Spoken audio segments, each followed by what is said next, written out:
Salam everyone, welcome. You're watching the uMentor Teenage Talk Show. I'm your host Imran Dharamsi. Thanks for joining us, first of all, on YouTube Live. Before we start our interview today, we wanted to highlight Umoja's new docuseries, Beyond the Game.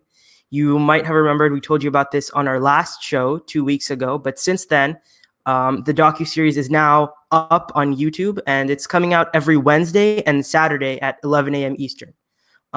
So for those of you who haven't heard of the docuseries yet, we're just going to play the trailer really quick, and I think you'll really enjoy it.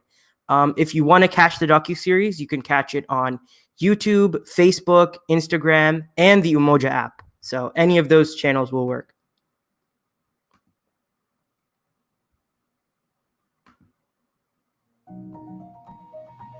We had a small tournament in New York in 2012, which was really, really small, actually. It was just 8-a-side men's tournament, 8 teams only. And it was actually created by just us calling different friends and that we knew and invite them. New York, he's through to the finals. Surprise. The connections I've made through the years, the bonds that have been formed, and the moments during the games, those are all impacts and memories that I will always remember. I think Umoja does an amazing job at bringing different people together from all different walks of life. And I think it's an amazing way to meet Muslims all over the world and stay connected. Umoja has become the most powerful organization because of you. We just said, let's just not let this thing die. That was it.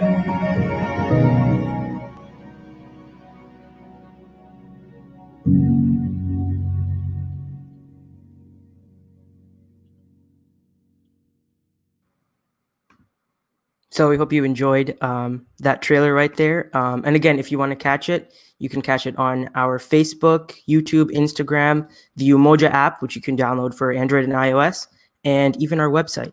So any of those channels will work. Okay, so today we're joined by Brother Ali Jawad Bhallo. Brother Ali attends Penn State University Smeal College of Business. He has an interest in pickleball and racket sports, and he's created the website pickleballvortex.com, which he's going to show us today.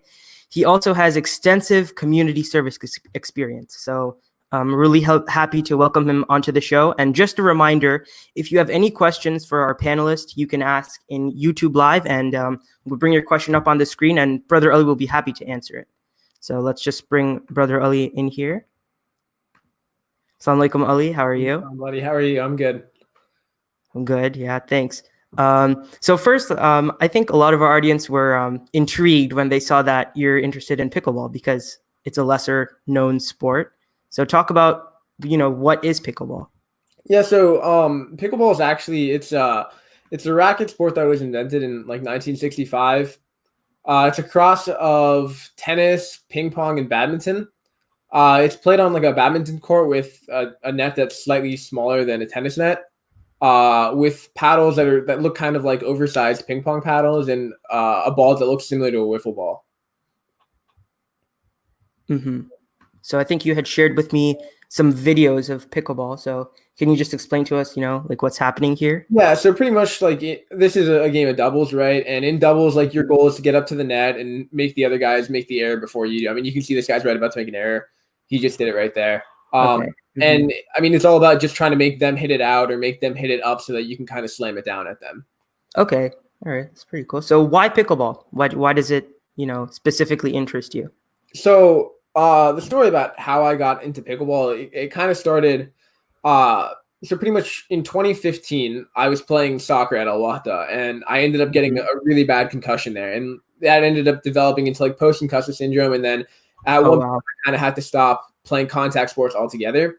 And then in 2018, in 2017, the beginning of like my junior year in high school, I was trying to pick up tennis because it's like a non-contact sport. It would be easier to play, and I just was not great at it. And some people playing pickleball, and I asked them about what it was, and they told me about it, and I ended up buying some gear and just starting with that. And then I ended up progressing through it. I got better at it. And then I started getting pretty passionate about it. I started selling paddles and things of that nature. And then, I mean, from there, it just kept going. All right. So, that takes us to this site here. So can you tell us, what you made and why you decided to make it? Yeah. So, pretty much what we've created is a hub for all online pickleball content. And so one of the big pain points in pickleball is, especially because it's such a new sport, it's kind of like the Wild West for content, right? There's so much out there, but there's nobody really kind of aggregating it to an extent. And so Right. there's so much out there. And if you're new to pickleball, I mean, you can go online and you can kind of sift through hours of content, not knowing what's good, what's bad. So the pain point that we kind of aimed to eliminate was just like the time spent trying to figure out, like, what am I actually watching? Or we don't want people kind of going in, seeing a video that gives bad instruction, and then you kind of just progress through the game as a player who's using like faulty technique. All right. So what steps have you taken, to curate this content to make sure that it's giving quality information?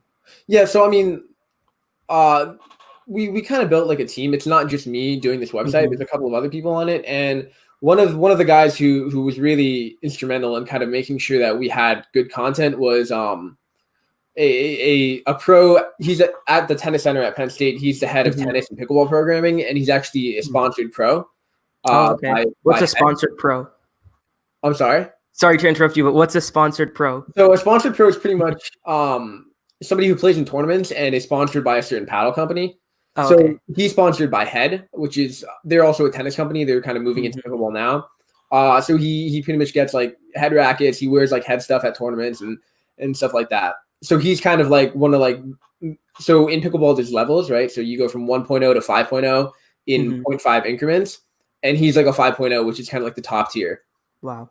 Yeah. And so what was nice is that he's also an instructor, and he knows a lot about like correct form, correct technique. And so we kind of went in and he talked to me about like what's good technique, what's proper form. And so I just sifted through like hours of videos, making sure that like the technique was right, the quality of the video was okay, and like it wasn't just boring, right? Like they weren't just speaking in like monotone voices or just having like non-dynamic content. And then from there, we just kind of went and built out the site with that.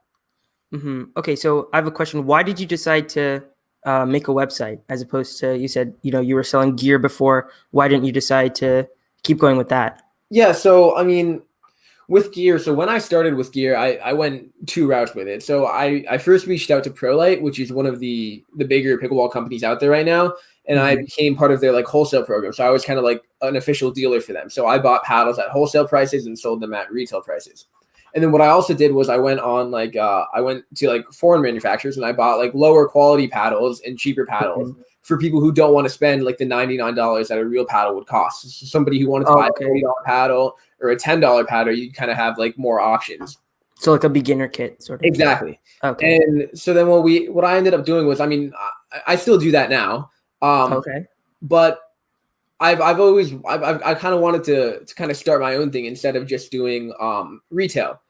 And so when I started looking at it, I was like, okay, here's what I'll do. I'll make a paddle and I will work as hard as I can to get to like the upper echelons of pro, because with pickleball too, it's still in its infancy, where like if you kind of like utilize like the 10,000 hour rule, where you just put in 10,000 hours to master the sport, you'll be able to get to that top tier. That's interesting. So it's not like a sport like soccer or tennis where it's almost impossible to get to the upper levels. And that's just because it's so new, right? Give it like 10, 15, 20 years and it's going to start to get harder to do it. But right now it's kind of just starting like the competitive stages. I mean, like the prize money for tournaments, like 5 years ago was barely even like 10,000. And now like you can get like, I mean, there's tournaments like 500K cash prizes, like total spread across the entire tournament. But I mean, the money's still going up.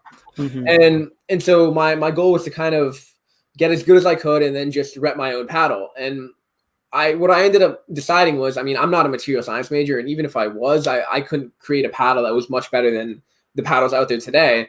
And I also figured it'd be kind of stupid to kind of bank on the fact that I would stay healthy, because I mean, like rotator cuff injuries or even just like things that you don't see coming. Like if you get injured, then kind of going pro is not an option anymore. And the entire strategy gets thrown out the window. And so what I ended up deciding was I thought media was a good way to do it because, like I said, like it's like the Wild West with content. There's just so much out there, and so much of it is that's not good. Yeah.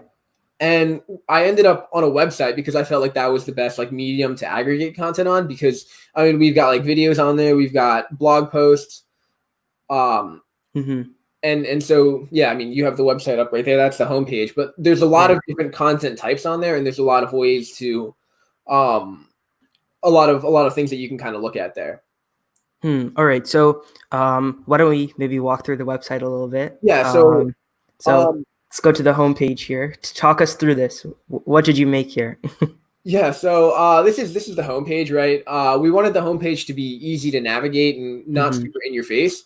So we kind of wanted like clear boundaries in terms of like sectional differences, which is why you're seeing like a lot of like color instead of white space. You have like a lot of like the blog posts. You've got like a sitemap there. If you scroll up a little bit, there's we have like a Meet the Pro section where we kind of have like pro contributors to an extent. There's a featured article. There's a note from the founders. Oh, I see. Yeah. And one thing that I really enjoyed making was the beginner gear guide. The beginner gear guide. Where would that be? Would that be right here? Beginner gear guide? Right. Oh, okay. And actually, I have one question before you go to that. Are those blog posts by pros or like did you write them? So it's a mix, right? Okay. Yeah. So some of the blog posts are by pros. Some of them are just by some people who kind of have like interesting insights on the sport. Some of them are by me. I know one of them specifically was by the guy who works at Penn State. He was like a tennis pro. He talked about like kind of going from tennis to pickleball and what like differences are there. I see. That's really interesting. You know, that you can get into contact with pros as a college student. You know? Yeah, I mean it's pretty interesting. And I use the word pro loosely, right? I mean, with the word pro, I mean the guy that I've been talking to at Penn State, I mean he technically is a professional because he teaches tennis as well. But like we've also talked to like tournament pros who kind of are sponsored and they don't. I mean, I wouldn't necessarily say they only play for a living, but like a lot of them are kind of full time with pickleball. I see. All right. That's interesting. So what is this beginner gear guide? You know, I'm sure not a lot of people here have experience with pickleball. So talk us through this. Yeah. So, I mean, if anyone's interested in getting into pickleball, I mean, it's kind of hard to figure out what kind of paddle you want, what kind of gear you need to start out because there's just so much of it and everybody's trying to sell you something. And so we kind of broke this down that like, if you want to start as a beginner, this is all you need to do. And then we also linked a few sites that way, like you can kind of just get on there quickly. And then if you're ready, so with the beginner gear guide, we pretty much recommended like cheaper paddles that are wood. Okay. And when you're ready to kind of take the step up, then we also have like a paddle guide on like what to look for in a paddle and what you need in paddles. Cool. It's pretty interesting. All right. So I guess going more general. And by the way, if you see on the ticker there, you can go to pickleballvortex.com, no capitals, no spaces, to see this in action.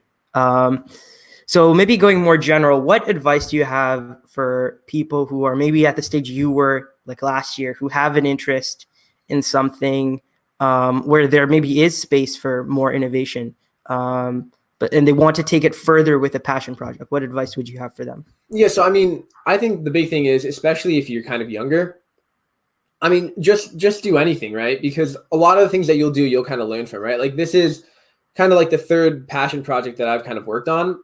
And like each time it's gotten farther than the last. Like this is the farthest I've ever gone with one. And I've learned a lot more from like each one about like just random things. And it kind of helps you as you go through.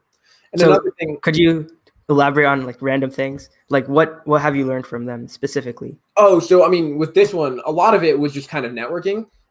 Because a lot of it, so with starting this one, right?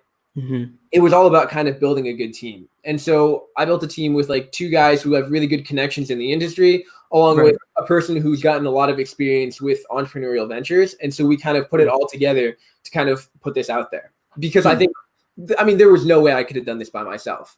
And so I think it was really important in this one specifically to make sure that I was able to kind of build that team to kind of support the project. Right. Okay. So that's one of them. So, learn how to build a team. And would you say just jump in and do it? Would that be some sort of advice that you'd give? Yeah. I mean, especially like definitely try and keep costs low, right? But Mm. especially like if it's a passion project that you want to turn into a business, I mean, maybe don't go for money like right off the bat, right? Mhm. I think that just kind of creating something, there's value in that, either in the fact that it's out there and it's good, or the fact that you did it and you learned something from it. Right. And it's interesting that a lot of this site really came to fruition during the quarantine. So could you talk us through that a little bit? Yeah, so I mean, this is kind of an idea that I had since like September, right? And Mhm. so throughout the entire time at school, I was kind of trying to do it, but it was kind of sitting on the back burner, right? Because there's I so see. much Yeah. else that you have going on with like classes, clubs, work. And so the quarantine was actually like a bit of a blessing in disguise in that like I kind of got a lot more time to work on this because I mean, Mm. I had schoolwork, but like it was all online. And so I was able to kind of focus on this a lot. And yeah, I mean, just kind of putting a lot more effort into this kind of yielded a lot more results. I see. All right. So what advice would you have? You've been pretty productive during the quarantine. What advice would you have to other people to stay productive during the So I quarantine? wouldn't really say I've been productive during quarantine. Well, it sure seems like you have been. I mean, if you look at my screen talk, I was on like TikTok for like an hour yesterday. So I think the big thing is don't be super hard on yourself, right? Like I used to be like, oh, you have all this time, you need to be doing something with it. And that just kind of ends with like negative energy and you're just not really feeling it. And so like I have bad Mhm. days, everybody has bad days, right? I think one thing that I've done that really helps me is the 2-day rule where like if you meant to do something or like for example like working out, right? Like if you want to work out like a couple days a week and you miss a workout one day, don't miss it the Mhm. second day. Like just make sure that you're not like spiraling into like a I bad see. rut and just kind of keep like some type of constant flow, but also give yourself breaks, right? Like you don't Right. have to be like you're not a machine. You don't have to be like a productivity machine. As long as like you're kind of enjoying and you're doing it and you're getting your work done, it's not a crazy big deal. All right. Um, and then maybe even more generally, you were a college freshman this past year, even though it was a pretty strange freshman year. Um, but what advice would you have to yourself and to other, to yourself last year, maybe your last year self and other freshmen to be freshmen? Yeah, so big thing is like college is nothing like high school, right? I mean, in high school you can kind of like skirt by not really studying, just doing the bare minimum, getting your classwork in, and you could be fine. Hmm. With college, especially because like the grade weighting is very different, you kind of need to make sure that you're learning the material, you're doing well on tests, all of like the give me points, like the homework and all that needs to be like 100%. Right. Um, I think another big thing is just managing your time, right? I think that's something that I struggled with at the beginning because honestly, like academically, I didn't think that college was harder than high school. Hmm. Oh, I really? thought, That's interesting. well, yeah, I mean, I also kind of took like a bit of a harder course load in high school. Mm. But and I think that was like I think it prepared me pretty well for college. But I mean, in terms of like course load, it wasn't like a crazy big deal. The hard part for me came when I was trying to balance like school, classes, Hmm. homework, work, pickleball, like any business things that I wanted to do, like friends, Yeah. all of that. Like when you're trying to balance it all together, it gets a lot harder. So like you need to kind of work on your time management, make sure like you figure out like when you're gonna eat, when you're gonna do laundry, just all like the Hmm. basic stuff. Because like I mean, your mom isn't really there to help you anymore, so you kind of have to figure it out on your own. Right. So Uh-huh. one of the things that I ended up doing to kind of help me with that was like on Sundays I kind of like took it as a reset day, right? Where like I would just make sure that I was planning out the week, figuring out like what commitments I had, clearing out the email because I mean there's so much spam. So much spam. I have like 40,000 unread messages. Oh, that's the worst. Yeah. But yeah, okay, yeah, that's a good. And then like I guess you'd plan out your week on Sunday, see what you have to get done, see how Exactly. you divide your time. Yeah, yeah, Yeah, that's I mean good you have advice. like some mandatory commitments like with club meetings, some classes, and like there's some things that like you want to get to, but you have to figure out Hmm. like when you're able to get to it. And then in Right. between all that is just getting your work done. Mm-hmm. All right. So we have some time left. Just a reminder to viewers, if you want to ask Brother Ali some questions, feel free, write something in the comments. We'd be happy to bring it up on the screen. And he'd be happy to answer it. But I know that in your, bio on our website, there's a lot more than just pickleball. So you have a lot of volunteering experience within the community. So if you want to just talk about some of that, what have you learned from your volunteering experience? Yeah, so like volunteering experience wise, like I did a lot with the mosque. I used to work in the AV room a lot, and then I worked in the kitchen for a bit. And then I also did like soup kitchens here and there, and we did a fundraiser together, me and Imran. We did a refugee thing where we raised money for like refugee families in Lehigh Valley. I think that in volunteering, like I think that there's a lot. It's a really like general question, right? But I think that you can learn a lot about working with other people, about figuring out like what cause is good to support and what causes are kind of worth your time. So I think it's just like, it also, yeah, I mean, I'd say that's good. I think that you just learn a lot about different things. About teamwork and stuff like that. Yeah. Do you want to go into more detail about a cause that, you've worked for that, you felt has been worth your time to support? Yeah. So when I was a junior in high school, I visited Tanzania for like the first time. That was, where we're from. And so for 2 weeks, like me, my parents, my sister, we did like the whole tourist thing. Like we did the safari, visited the family, ate all the food. And then after that, they went to Canada to visit the rest of the family.